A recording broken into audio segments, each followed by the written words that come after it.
দেখুন, একত্রিত হয়ে কাজ করতে বলেছেন মাননীয় মুখ্যমন্ত্রী মাননীয় মমতা বন্দ্যোপাধ্যায়। তিনি আমাদের নেত্রী, তিনি আমাদের মা।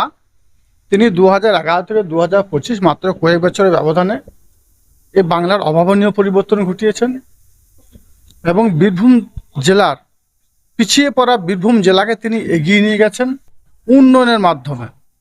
স্বভাবতই আমরা 365 দিন মানুষের পাশে থাকি, মানুষ হয়ে কাজ করি এবং মাননীয় মুখ্যমন্ত্রী মাননীয় মমতা বন্দ্যোপাধ্যায় আমাকে বীরভূম জেলার সভাধিপতি আসনে বসিয়েছেন বীরভূম জেলা উন্নয়নের স্বার্থে। সে কাজটাই আমি করছি এবং বীরভূম জেলার সমস্ত স্তরের কর্মী যারা আছে, ত্রিস্তর গ্রাম পঞ্চায়েত উত্তীর্ণ জনপ্রতিনিধি, গ্রাম পঞ্চায়েতের অঞ্চল সভাপতি থেকে শুরু করে পঞ্চায়েত সমিতির সভাপতি, সহসভাপতি থেকে শুরু করে ব্লক সভাপতি, শাখা সংঘ নেতৃত্ব যারা আছে সকলকে সঙ্গে নিয়ে কাজ করার বার্তা তিনি দিয়েছেন। আমি হচ্ছি মমতা বন্দ্যোপাধ্যায় একজন নির্ভীক সৈনিক। বাম জামানায় বামফ্রন্টের অন্যায়, অত্যাচার, অবিচারের বিরুদ্ধে প্রতিবাদ করতে গিয়ে আমি আমার 2 দাদাকে হারিয়েছি, বাবাকে হারিয়েছি। আপনারা জানেন অনেক সময় আমার উপর অ্যাটাক করা হয়েছিল। যাই হোক, আপনাদের দোয়া আশীর্বাদ ভালোবাসার জন্য আমি বেঁচে গেছি। কিন্তু অন্যায়, অত্যাচার, অবিচারের বিরুদ্ধে প্রতিবাদ করতে কাজল সাহেব কোনো সময় এক মুহূর্তের জন্য পিছপা হয়নি, আগামী দিনও হবে না। তার কারণ একটাই, আমার মাননীয় মুখ্যমন্ত্রী মাননীয় মমতা বন্দ্যোপাধ্যায় তার চলার পথ এবং আদর্শ অনুসরণ করে আমি চলি, আমি সেটাই চলছি। তিনি যে নির্দেশ দিয়েছেন, যখন দিয়েছেন, যেভাবে দিয়েছেন, সেভাবে সে নির্দেশকে অক্ষরে অক্ষরে পালন করাটাই হচ্ছে আমার ডিউটি, আমার কাজ, আমি সেটাই করছি। যারা নেতারা নেত্রীরা আছে তারা এই বিষয় নিয়ে বলছেন। আমি একটা জেলা লেভেলের, আমি একজন প্রত্যন্ত গ্রামের একজন সৈনিক হয়ে উচ্চ লেভেলে মন্তব্য করতে আমি রাজি। নির্বাচনের রেজাল্ট আজকে আপনাকে দিয়ে দিচ্ছি। আমি 24-এ আগেও দিয়ে দিয়েছি, 23-এ আগেও দিয়েছি। 23-এ নির্বাচনে বীরভূম জেলার 67 গ্রাম পঞ্চায়েতের মধ্যে ম্যাক্সিমাম গ্রাম পঞ্চায়েতে জোড়া ফুল ফুটেছে। মাত্র 5টা গ্রাম পঞ্চায়েত বিরোধী হাতে গিয়েছে, বাকি সব তৃণমূলে হয়েছে। মানুষ লাইন দাঁড়িয়ে ভোট দিয়েছে, নিজের ভোট নিজে দিয়েছে।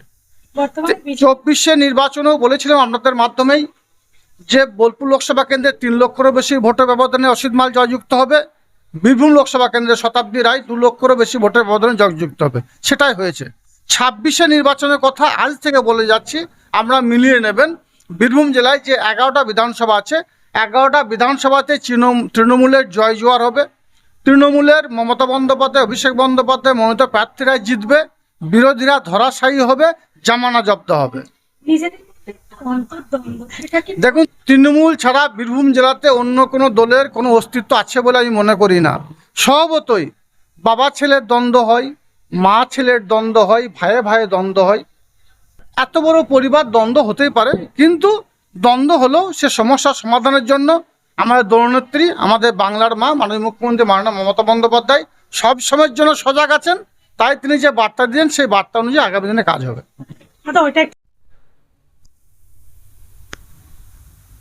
বেহাল স্বাস্থ্য ব্যবস্থা কোন বেসিসে বলছেন?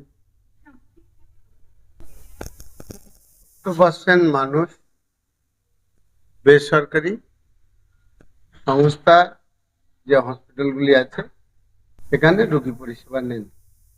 অবভিয়াসলি এই টাকাটা রাজ্য সরকারই দেন, কারণ স্বাস্থ্যসাথী প্রকল্পের উপরই গ্রাম বাংলার হসপিটালগুলোর ট্রিটমেন্ট। আপনারা যে ধরনের কথা বলছেন, আমার ধারণা কর্পোরেট হসপিটালের কথা বলছেন। কারণ হচ্ছে গ্রামীণ হসপিটালে তার রেট সুনির্দিষ্ট করা আছে। অধিকাংশ কাজটাই স্বাস্থ্যসাথী প্রকল্পের মধ্যে হয়। আমরা গ্রামীণ স্বাস্থ্য ব্যবস্থার কথা বলছি।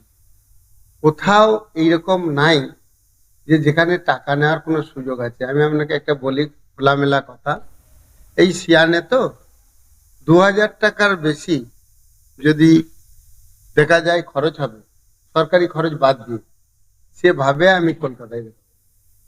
50,000 টাকার বেশি হলে সেভাবে আমি চেন্নাইয়ে দেখাবো।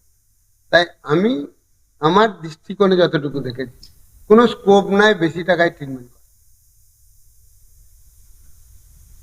করছে যে প্রতিটি জেলায় মেডিকেল কলেজ করতে হবে।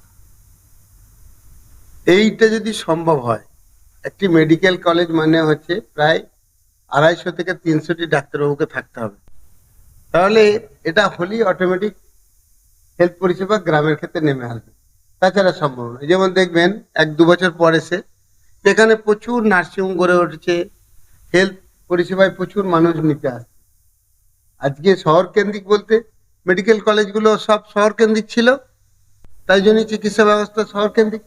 আপনি বাইরে স্টেটে যান, অনেক ইন্টেরিয়ার জায়গাগুলো যেগুলো ট্রিটমেন্টের জন্যই প্রসিদ্ধ হয়েছে, তার মেন কারণ হচ্ছে মেডিকেল ডেভেলপমেন্টের জন্য ডাক্তারবাবুকে সেখানে থাকা লাগবে। ডাক্তারবাবুকে থাকতে হলে মেডিকেল কলেজ ছাড়া এটা সম্ভব না।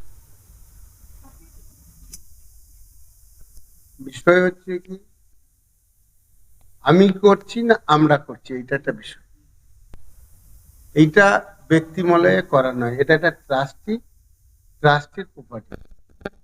এখানে আমরা এবং এখানে বিভিন্ন জন ফিনান্স করেন, অবশ্যই তাদের প্রফিট আছে, তার উপরে করবেন, সেই বেসিসে এটা চলে।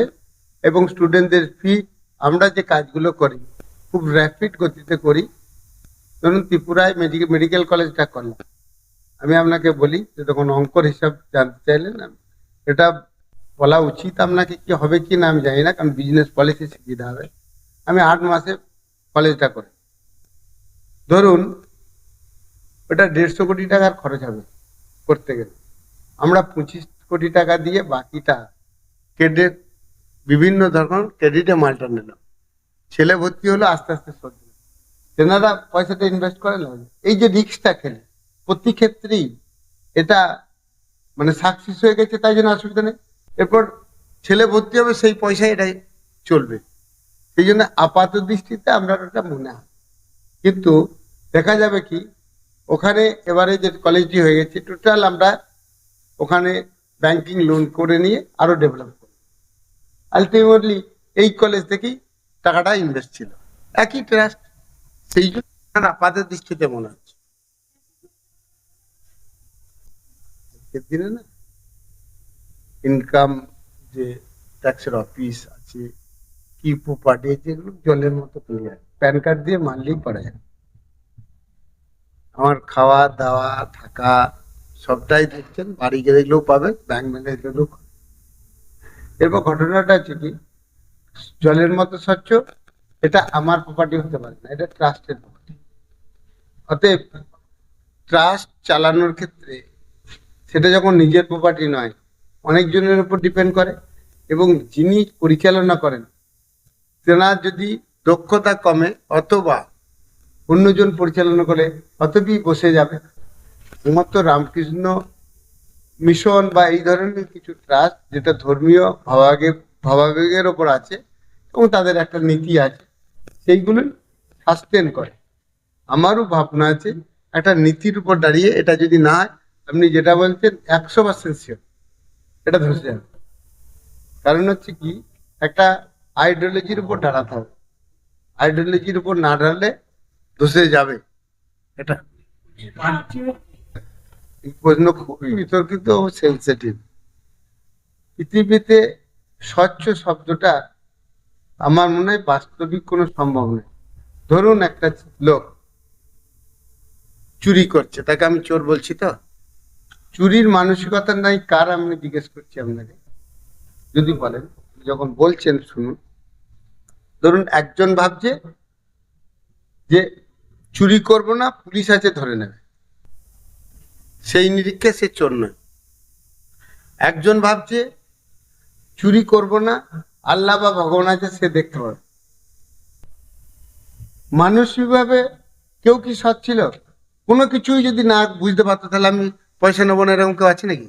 মুখ্যমন্ত্রী মমতা বন্দ্যোপাধ্যায় যেভাবে স্বাস্থ্য ব্যবস্থাকে ত্বরান্বিত করতে চাইছেন, সেই স্বাস্থ্য ব্যবস্থাকে গতি আনার জন্য আমাদের all Bengal private nursing home and hospital owners association সারা রাজ্যে সব থেকে বড় মেডিকেল অ্যাসোসিয়েশন, যার মধ্যে বলি যে হেলথ সেক্টরটাকে উন্নয়ন করার জন্য এবং উন্নতি করার জন্য আমাদের মাননীয় মলয়পীঠ মহাশয় যেভাবে এই শান্তিনিকেতন, এই যে স্বাস্থ্য উপনগরী গড়ার যে তিনি পরিকল্পনা নিয়েছেন, নিশ্চিতভাবে সফল হোক এ কামনা করছি। আপনারা আমাদের শ্রদ্ধেয় সম্মানীয় কাজল শেখ মহাশয় তিনিও থাকবেন, এবং বিশেষ করে রাজ্য সরকার, এই সরকারও নিশ্চিতভাবে পাশে থাকবেন। আপনারা ভালো থাকুন, সুস্থ থাকুন। সবার পরিচিত কাজের মানুষ, কাছের মানুষ, এবং কাজের মানুষ এবং কাছের মানুষ এবং আমাদের উন্নয়নের কাণ্ডারি মাননীয় মলয়পীঠ মহাশয় উপস্থিত আছেন। আমাদের বীরভূম জেলার জেলা সভাধিপতি মাননীয় কাজল শেখ মহাশয় উপস্থিত আছেন। আমাদের মান্যবর আমার বন্ধু মাননীয় আকিবুল্লাহ সাহেব মহাশয় এবং বিশিষ্ট শিল্পপতি সঞ্জয় দা এবং তায়ের শিখ থেকে শুরু করে বিশিষ্ট ব্যক্তিবর্গ। তো আজকের দিনে দাঁড়িয়ে আমাদের কতগুলো কর্মসূচি নেওয়া হয়েছে, যে কর্মসূচিটা হচ্ছে মূলত media forum, West Bengal media forum. West Bengal media ফোরামটা কি আপনারা সবাই জানেন, পশ্চিমবঙ্গে প্রায় 5.5 লাখ মানুষ আছে যারা হচ্ছে প্রতিনিয়ত খবর করে, যে খবরগুলো মানুষের দৈনন্দিন জীবনে আমাদের কাজে লাগে, যে খবরগুলো মানুষের দুঃখের খবরগুলো তুলে নিয়ে আসেন, নিয়ে এসে মানুষের দুয়ারে প্রচার করেন, কিন্তু আপনারা কোনো প্রচারের আলোতে নেই, আপনাদের কোনো ইনকামের রেশিও নেই, আপনাদের কোনো সংঘবদ্ধতা নেই। সেটার মূল উদ্দেশ্যকে পাথেয় করে মাননীয় মলয়পীঠ মহাশয় একটা চিন্তা ভাবনা করেছেন, এই সমস্ত অসংগঠিত সাংবাদিক যারা মানুষের জন্য কাজ করে তাদের কিভাবে মানে আলোর দিশা দেখানো যায়, সেটাই মূল উদ্দেশ্য ছিল। তো উনি সেই জন্য আজ মিডিয়া ফোরাম গঠন করেছেন। এখানটায় আপনারা বিশেষ করে সংঘবদ্ধতা থাকতে পারবেন, একে অন্যের বিপদে পাশাপাশি যেতে পারবেন, এবং উনি আপনাদের একটা হেলথ কার্ড করে দিয়েছেন যেখানে ফ্যামিলি চিকিৎসা করাতে পারবেন বিনা পয়সায়। এবং আপনাদের একটা সরকারের স্বীকৃতি, যেমন আমাদের কাজলদা এখানে আছেন, আমি ওনার কাছে অনুরোধ করবো সংগঠনের পক্ষ থেকে আমাদের বিষয়টা মাননীয় মুখ্যমন্ত্রীর কাছে বলুক, আমাদের যেন একটা স্বীকৃতি দেয়। কারণ অসংখ্য মানুষ মাননীয় মুখ্যমন্ত্রীর পাশে থাকবে, 5.5 লাখ সাংবাদিক তারা সরকারের পাশে থাকবে, সরকারের যে দৃষ্টিভঙ্গিগুলো তুলে ধরবে, সরকারের যে মানবিক প্রকল্পগুলোকে তুলে ধরবে, এবং সরকারের পাশে থেকে আমরা শিল্পবন্ধ পরিবেশ গড়ে তুলতে চাই। উনি আমাদের হয়ে মাননীয় মুখ্যমন্ত্রীর কাছে আবেদন করবেন যাতে আমাদের একটা স্বীকৃতি পাওয়া যায়, বিভিন্ন খবর সংগ্রহের ক্ষেত্রে কোনো প্রতিবন্ধকতা না থাকে, বা আমাদের একটা আই কার্ড করে দেওয়া হয়। এই বিষয়টা উনি সরকারের কাছে আবেদন রাখার আহ্বান জানাচ্ছি। আর দীর্ঘ বক্তব্য করবো না, আপনারা সবাই ভালো থাকবেন, সঙ্গে থাকবেন, সংঘবদ্ধ থাকবেন। নমস্কার। এতক্ষণ আপনারা দেখছিলেন নিউজ বাংলা টিভি। সঙ্গে থাকুন, দেখতে থাকুন নিউজ বাংলা টিভি।